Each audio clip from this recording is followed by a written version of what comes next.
One day, Sir Topham had arranged with Thomas the Tank Engine to take his wife and grandchildren to the seaside. The sun shone, and everywhere looked splendid. But Lady Hatt was feeling hot and tired. She took her troubles out on Annie and Clarabelle. "Those coaches are old and uncomfortable. Why don't you use them as beach huts instead?" Thomas was most upset. "You won't let them turn Annie and Clarabelle into beach huts, will you?" "Of course not, Thomas," replied his driver. "But I must admit they could be smartened up." The next day, Sir Topham Hatt used Percy to take his family to Harold's airfield.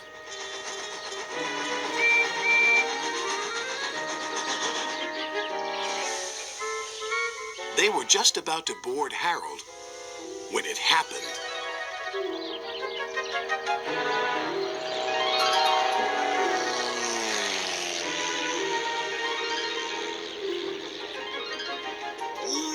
"What was that?" cried Sir Topham Hatt. "That's tiger moth," grumbled Harold. "It's rude and flies much too low." "So I can see. Please take us up, Harold, before there's another disturbance." A few days later, Harold arrived at their holiday home with bad news. "It's tiger moth," said Harold's pilot. "It's gone missing. Do you wish to join the search party with us?" "I think I'd better."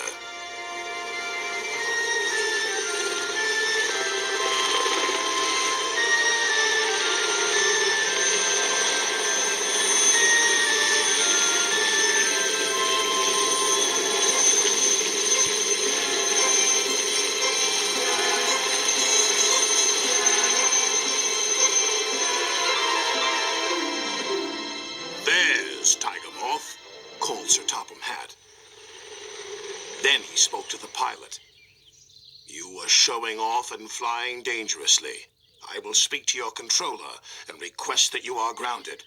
"Yes, sir," replied the pilot. "Now, if you'll excuse me, I shall return to my holiday."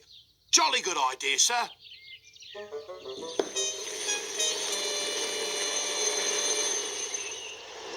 Sir Topham Hatt arranged to meet up with Toby and Henrietta to take them somewhere special.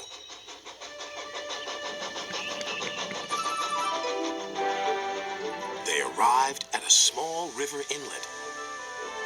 "What a beautiful boat!" exclaimed the children. "It's my special treat."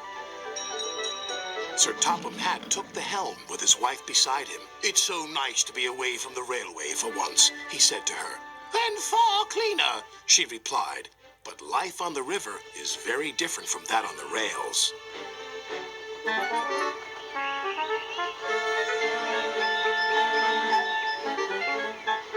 The family were enjoying themselves so much that they forgot to watch where they were going.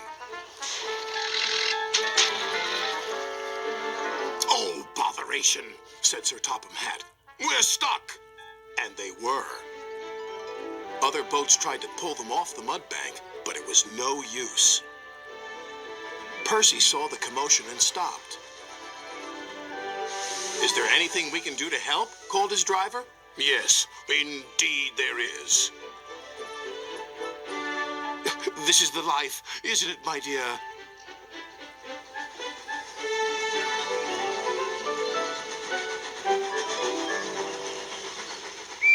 Soon they arrived at a small station. There was Thomas with Annie and Clarabelle, who were looking as smart as their new paint, inside and out. "My!" exclaimed Lady Hatt. "What splendid coaches! So much more suitable than those old beach huts on wheels." No one said a word. But that evening, Annie and Clarabelle spoke to Thomas. "It's very nice to get compliments, but no matter what we look like, we'll always be useful, won't we, Thomas?" "Of course," their friend replied.